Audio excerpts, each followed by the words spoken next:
வணக்கம். இன்னைக்கு சாட்டர்டேன்றனால நான் எதுவும் ஸ்பெஷலான கோலம் போடலை. ரொம்ப சிம்பிளாக எளிமையான ஒரு கோலம் தான் இன்றைக்கி நான் போட்டிருக்கேன். ஃபஸ்ட்டு உங்களை பார்த்த மாதிரி வேர்ட்டிக்கலாக 7 புள்ளி வச்சுக்கோங்க. அப்புறமா 2 சைடுமே 5 புள்ளி வச்சுக்கோங்க. அப்புறமா சேம் 2 சைடுமே 3 புள்ளி, சென்டராக ஒரு புள்ளி வச்சு இந்த கோலம் நான் போட்டிருக்கேன். இந்த கோலம் வந்து ஃப்ரைடே கோலம். பட் எனக்கு இந்த கோலம் போடணும்னு தோணுனால இந்த கோலம் நான் போட்டிருக்கேன். ஈவினிங் டைமில் ரொம்ப சிம்பிளாக போடுறதுக்கு இந்த கோலம் ரொம்ப யூஸ்ஃபுல்லாக இருக்கும். நீங்கள் டெய்லி கோலம் போடுங்க, ரொம்ப ஹாப்பியாக ஃபீல் பண்ணுவீங்க. அண்ட் இந்த கோலத்தை வந்து நீங்கள் டெக்கரேஷனும் பண்ணலாம், கலர்ஸும் யூஸ் பண்ணலாம்.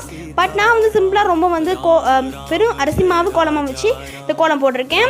காவி வந்து நான் டெய்லிலாம் போட மாட்டேன். காவி வந்து ஃப்ரைடே அண்ட் டியூஸ்டே மட்டும்தான் போடலாம். மீதி நாளெல்லாம் வந்துட்டு நான் போட மாட்டேன். போடலாம், பட் எனக்கு வந்து இஷ்டம் இல்லைனா தோணுச்சுன்னா நான் கன்ஃபார்ம் போடுவேன். பட் இப்போதைக்கு எனக்கு எந்த ஒரு ஐடியாவுமே இல்லை. ஸோ அவ்வளோதான்.